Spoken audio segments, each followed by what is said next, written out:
नमस्ते मित्रों, कथा निधि चैनल पर आपका बहुत बहुत स्वागत है। हमारी आज की कहानी हिंदी साहित्य के इतिहास में उपन्यास सम्राट के रूप में जाने जाने वाले प्रेमचंद जी की लिखी हुई कहानी है। कहानी का नाम है दीक्षा। कहानी का आधा हिस्सा हम पढ़ चुके हैं, शेष अंतिम भाग आज पढ़ेंगे। हमने पढ़ा था कि लेखक को शराब की लत लग चुकी है। काम के सिलसिले में जब उसे एक रात बाहर रुकना पड़ा तो शाम होते ही उसे शराब की याद आने लगी और जैसे जैसे दिन बीतता जा रहा था उसकी लत उसे बेचैन किए दे रही थी। उसने देखा कि हाकिम अपने कमरे में बैठा हुआ शराब की बोतल से शराब निकाल निकाल के पिए जा रहा था।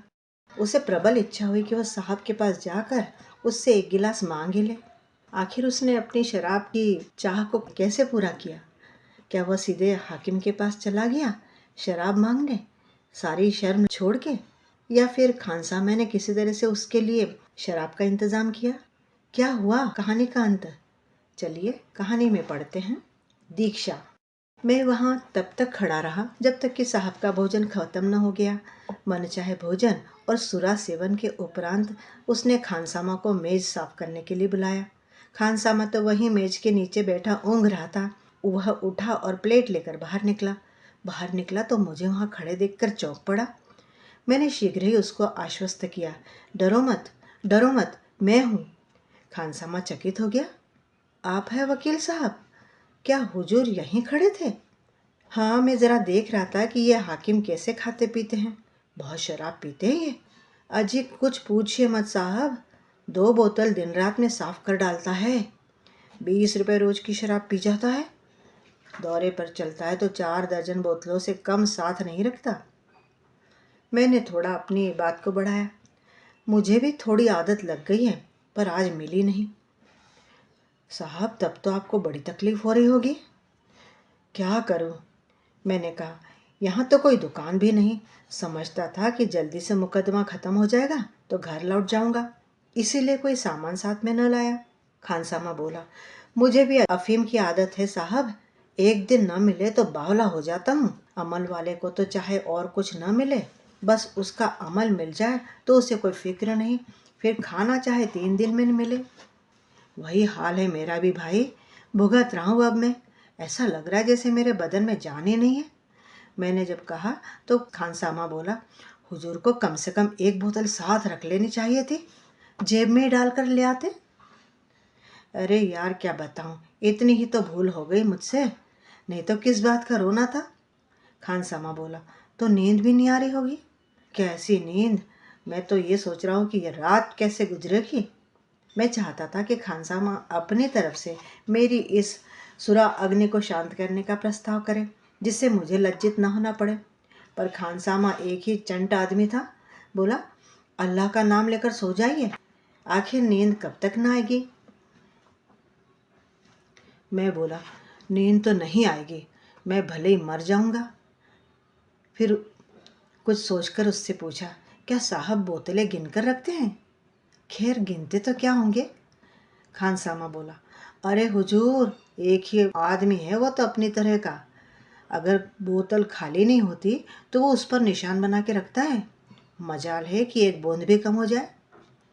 मैंने कहा, अरे यार बड़ी मुसीबत है, मुझे तो 1 गिलास ही चाहिए, बस इतने ही चाहता हूँ कि नींद आ जाए, फिर जो इनाम कहो वह तुम्हें दूंगा। खानसामा बोला, अरे हुजूर, इनाम तो आप देंगे ही, लेकिन डर इस बात का है कि कहीं बड़ा साहब भांप गया तो फिर मुझे जिंदा न छोड़ेगा।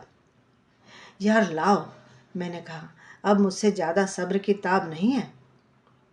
खानसामा बोला, साहब आपके लिए तो जान हाजिर है, पर 1 बोतल 10 रुपए में आती है। मैं बड़े साहब के बोतलों में से एक निकाल तो लाऊंगा और कल किसी बेगार को भेजकर गांव से 1 बोतल मंगाकर उनकी तादाद पूरी कर दूंगा। मैंने कहा, अरे एक पूरी की पूरी बोतल थोड़ी ना मैं पीऊँगा। साहब साथ लेते जाइएगा। अगर आधी खाली बोतल मेरे पास रही तो बड़े साहब को फौरन शुबहा हो जाएगा। बड़ा शक्की है साहब, मेरा मुंह सूंघा करता है कि इसने पी तो नहीं ली। मुझे 20 रुपए मेहनत आने के मिले थे। दिन भर की कमाई का आधा हिस्सा देते हुए मेरा जी तो बहुत दुखा, पर दूसरा उपाय ही क्या था। चुपके से 10 रुपए निकालकर खानसामा के हवाले किए। उसने एक बोतल अंग्रेजी शराब ला दी, बर्फ और सोडा भी लेता आया। मैं वहीं अंधेरे में बोतल खोलकर अपनी आत्मा को सुधा जल से सिंचित करने लगा। क्या जानता था कि विधाता मेरे लिए कोई दूसरा ही षड्यंत्र रच रहा है, मुझे विष पिलाने की तैयारियां कर रहा है। नशे की नींद का पूछना ही क्या, उस पर विस्की की आधी बोतल चढ़ा गया था। दिन चढ़े तक सोता रहा। कोई 8 बजे झाड़ू लगाने वाला मेहतर आया तो उसने जगाया, तब जाकर मेरी नींद खुली। शराब की बोतल और गिलास सिरहाने रखकर मैंने छतरी से छिपा दिए थे और ऊपर से अपना गाउन डाल दिया था। उठते ही उठते सिरहाने निगाह गई। बोतल और गिलास का कोई पता न था। मेरा कलेजा धक से रह गया। मैं खानसामा को खोजने लगा कि पूछो उसने तो नहीं उठाकर रख दिए। इस विचार से उठा और टहलता हुआ डाक बंगले के पिछवाड़े गया, जहाँ पे नौकरों के लिए कमरे बने हुए थे। पर वहाँ का भयंकर नज़ारा देखकर तो आगे कदम बढ़ाने का मेरा साहस ही नहीं हुआ। साहब खानसामा का कान पकड़े हुए खड़े थे। शराब की बोतलें अलग अलग रखी हुई थी। साहब 1 2 3 करके गिनते थे और खानसामा से पूछते थे, एक बोतल और कहाँ गया? खानसामा कह रहा था, हुजूर खुदा मेरा मुंह काला करे जो मैंने कुछ भी दगल फसल की हो। हम क्या झूठ बोलता है? 29 बोतल नहीं था? खानसामा घिघिया रहा था। हुजूर खुदा की कसम मुझे नहीं मालूम कितनी बोतलें थी। इस पर साहब ने खानसामा को कई तमाचे जड़ दिए, तड़ातड़। फिर कहा, तुम गिने, तुमने बताएगा तो हम तुमको जान से मार डालेगा। हमारा तो कुछ बिगड़ेगा नहीं, हम तो हाकिम हैं, सारे हाकिम लोग हमारे फ्रेंड हैं। हम तुमको अभी अभी मार डालेगा। तो बतला, एक बोतल कहाँ गया? सारा दृश्य देखकर मेरे प्राण सूख गए। बहुत दिनों के बाद ईश्वर की याद आई। मन ही मन गोवर्धनधारी का स्मरण करने लगा। प्रभु अब तो लाज तुम्हारे हाथ है, तुम ही बचाओ तो नैया बच सकती है, नहीं तो मझधार में डूबी जाती है।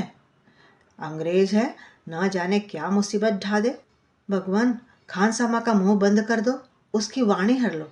तुमने तो बड़े बड़े द्रोहियों और दुष्टों की रक्षा की है। अजामिल को तुम्ही ने तारा था, मेरा भी संकट हरो। अब की जान बची तो शराब की ओर आंख न उठाऊंगा। मार के आगे तो भूत भी भागता है। मुझे हर पल यही शंका हो रही थी कि कहीं यह लोकोक्ति चरितार्थ न हो जाए। कहीं खानसामा खुल गया तो फिर मेरी खैर नहीं। सनद छिन जाने का, चोरी का मुकदमा चल जाने का अथवा जज साहब से तिरस्कृत किए जाने का इतना डर नहीं था जितना साहब के लात घूसों का लक्ष्य बनने का। जालिम हंटर लेकर दौड़ न पड़े। वैसे मैं इतना दुर्बल नहीं हूँ, हष्टपुष्ट और साहसी मनुष्य हूँ। कॉलेज में खेलकूद के लिए कई पारितोषिक पा चुका हूँ। अब भी बरसात में 2 महीने मुगदर फेरी लेता हूँ। लेकिन उस समय भय के मारे मेरा बुरा हाल था। मेरे नैतिक बल का आधार पहले ही नष्ट हो चुका था। आखिर चोर में बल कहाँ? मेरा मान, मेरा भविष्य, मेरा जीवन खानसामा के केवल एक शब्द पर निर्भर था। केवल एक शब्द। मैं मन ही मन प्रतिज्ञा कर रहा था। शराबियों वाली प्रतिज्ञा नहीं, सच्ची दृढ़ प्रतिज्ञा कि इस संकट से बचा तो फिर शराब न छूऊंगा। मैंने अपने मन को चारों ओर से बांध रखने के लिए एक भीषण शपथ खा ली। मगर हाय रे दुर्दैव, कोई सहायक न सिद्ध हुआ। न गोवर्धनधारी ने सुध ली, न नरसिंह भगवान ने। वे सब तो सतयुग में आया करते थे। न मेरी प्रतिज्ञा ही कुछ काम आई, न शपथ ही। मेरे भाग्य या दुर्भाग्य में जो कुछ बदा था वह होकर रहा। खानसामा बेचारा अपनी बात का धनी था। उसने थप्पड़ खाए, ठोकर खाई, दाढ़ी नचवाई, पर मुंह न खोला। बड़ा सत्यवादी वीर पुरुष था। मैं शायद ऐसी दशा में इतना अटल नहीं रह सकता था। शायद पहले थप्पड़ में सब उगल देता। उसकी ओर से मुझे जो घोर शंका हो रही थी वह निर्मूल सिद्ध हुई।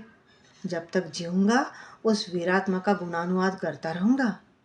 पर वज्रपात तो मेरी ऊपर दूसरी ही ओर से हुआ। खानसामा जब मार खा के भी चुप रहा तो साहब उसके कान पकड़े हुए डाक बंगले की तरफ चले।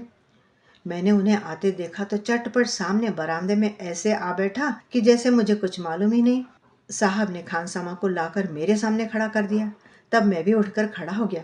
उस समय यदि कोई मेरे हृदय को चीरता तो रक्त की एक बूंद भी न निकलती, इतना मैं डर गया था।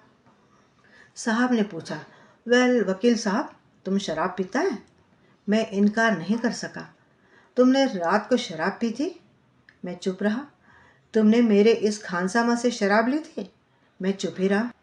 तुमने रात को शराब पीकर बोतल और गिलास अपने सिर के नीचे छिपा कर रखा था। अब भी मैं चुप ही रहा। मुझे भय था कि खानसामा ना कुछ बोल दे, पर उल्टे मैं ही खुल गया। तुम जानता है ये चोरी है। हम तुमको मुअत्तल कर सकता है, तुम्हारा सनद छीन सकता है और तुमको जेल भेज सकता है। सही तो कह रहा था।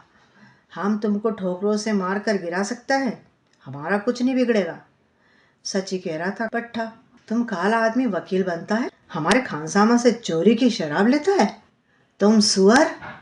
लेकिन हम तुमको वही सजा देगा जो तुम पसंद करो। बोलो तुम क्या चाहता है। मैंने कांपते हुए कहा, हुजूर मैं तो मुआफ़ी चाहता हूँ। नहीं, हम सजा पूछता है। मैंने गर्दन नीची किए हुए कहा, तो हुजूर जो आप मुनासिब समझे। अच्छा यही होगा। यह कहकर उस निर्दयी नरपिशाच ने 2 सिपाहियों को बुलवाया और उनसे मेरे दोनों हाथ पकड़वा दिए। मैं मौन धारण किए इस तरह सिर झुकाए खड़ा रहा जैसे कोई लड़का अध्यापक के सामने बेद खाने को खड़ा होता है। इसने मुझे क्या दंड देने का विचार किया है। कहीं मेरी मुश्कें तो न कसवाएगा या कान पकड़कर उठा बैठी तो न करवाएगा। देवताओं से सहायता मिलने की कोई आशा तो न थी, पर उस अदृश्य का आवाहन करने के अतिरिक्त मेरे सामने कोई उपाय भी तो न था। मुझे सिपाहियों के हाथों में छोड़कर साहब दफ्तर में चले गए और वहां से मुहर छापने की स्याही और ब्रश लिए हुए निकले। अब मेरी आंखों से अश्रुधार बहने लगी। यह घोर अपमान, और वह भी जरा सी शराब के लिए जिसे मैंने दुगने दाम देकर खरीदा था। साहब ब्रश से मेरे मुंह पर कालीमा पोत रहे थे। वह कालीमा जिसे धोने के लिए सेरो साबुन की जरूरत पड़ती, और मैं भीगी बिल्ली की भांति खड़ा था।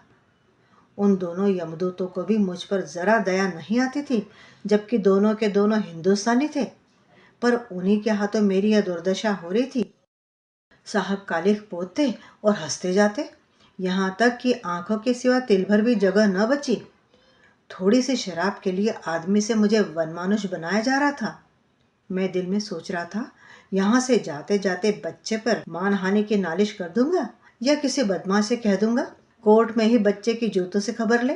मुझे वनमानुष बनाकर साहब ने मेरे हाथ छुड़वाए और ताली बजाने लगा। मैं अपनी जान छुड़ाने के लिए तेज कदमों से जाने लगा तो साहब मेरे पीछे दौड़ा। तब मैं दौड़ने लगा। 9 बजे का समय था। कर्मचारी, मुवक्किल, चपरासी सभी तो आ गए थे। सैकड़ों आदमी जमा थे। फिर मुझे न जाने क्या सूझा कि मैं वहां से तेज कदमों से भागा। मेरा इस तरह से काला मुंह लेकर वहां से दौड़ना इस सारे नाटक का सबसे करुणाजनक दृश्य था।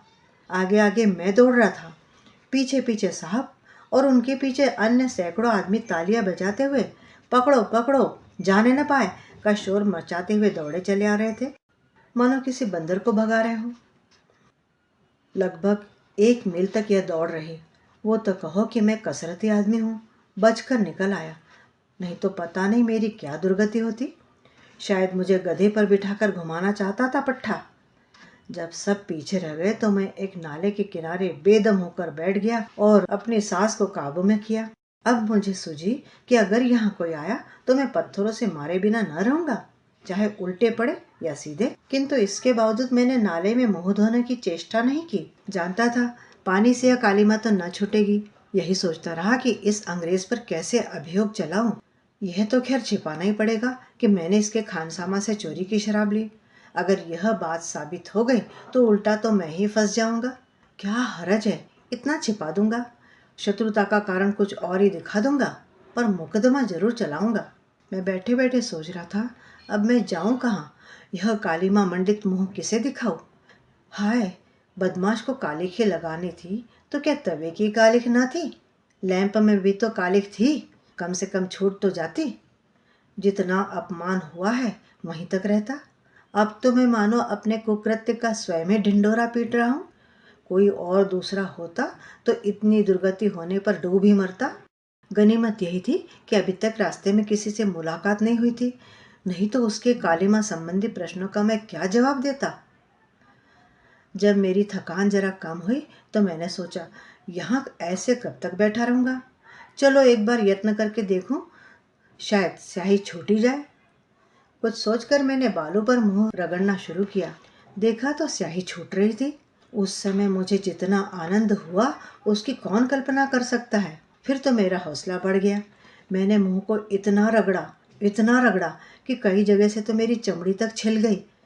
किंतु वह काली माँ छुड़ाने के लिए मुझे उस समय बड़ी से बड़ी पीड़ा भी तुच्छ लग रही थी। मैं उस समय नंगे सिर था, केवल कुर्ता और धोती पहने हुआ था, पर मुझे इसमें कोई अपमान की बात नहीं लग रही थी।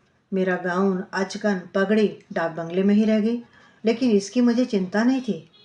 चलो किसी तरह कालिख तो छूटी, लेकिन काली माँ छूट जाती है, उसका दाग थोड़े ना कभी मिटता है। इस घटना को हुए आज बहुत दिन हो गए, पूरे 5 साल। मैंने शराब का नाम नहीं लिया, पीने की कौन कहे, ऐसी तौबा कर ली। कदाचित मुझे सन्मार्ग पर लाने के लिए वह ईश्वरीय विधान था। कोई युक्ति, कोई तर्क, कोई चुटकी मुझ पर इतना स्थायी प्रभाव न डाल सकती थी। सुफल को देखते हुए तो मैं यही कहूँगा कि जो कुछ हुआ बहुत अच्छा ही हुआ, वही होना चाहिए था। पर उस समय दिल पर जो गुजरी थी, उसे याद करके आज भी रातों की नींद उचट जाती है। अब विपत्ति कथा को क्यों तूल दूं? पाठक स्वयं अनुमान कर सकते हैं। खबर तो फैल गई, किंतु मैंने बेशर्मी ओढ़ ली। झेपने और शर्माने के बदले बेहयाई से काम लेना अधिक अनुकूल समझा। मैं अपनी बेवकूफ़ी पर हंसता था और बेधड़क अपनी दुर्दशा की कथा कहता था। हाँ, मैंने चालाकी यह की कि उसमें कुछ थोड़ा सा अपनी तरफ से बढ़ा दिया। अर्थात यह कि रात को जब मुझे नशा चढ़ा तो मैं बोतल और गिलास लिए साहब के कमरे में घुस गया था और उसे कुर्सी से पटक कर खूब मारा था। इस क्षेपक से मेरी दलित, अपमानित, मर्दित आत्मा को थोड़ी राहत मिला करती थी। दिल पर तो जो कुछ गुजरी वह दिल ही जानता है। सबसे बड़ा भय तो यह था कि कहीं यह बात मेरी पत्नी के कानों तक ना पहुंचे। पता नहीं उसने सुना था या नहीं, पर कभी उसने मुझसे इस बात की चर्चा तो नहीं की। तो मित्रों, यह हमारी कहानी थी दीक्षा, जिसे प्रेमचंद जी ने लिखा था। दीक्षा सुरापान की। तो देखा, एक शराबी अपनी लत के चलते कहाँ तक गिर सकता है और कभी कभी उसे कैसी दुर्गति का सामना भी करना पड़ सकता है। उम्मीद करती हूँ कि कहानी आपको अच्छी लगी होगी। एक लाइक ज़रूर कीजिएगा। प्रेमचंद जी की कहानियाँ तो सभी को पसंद आती है, किसी को शेयर करें तो बहुत अच्छा। चैनल पर नए हैं तो चैनल को सब्सक्राइब भी ज़रूर कर लीजिएगा। फिर जल्दी ही मिलती हूँ एक अच्छी सी कहानी के साथ। तब तक विदा। आपका दिन शुभ हो।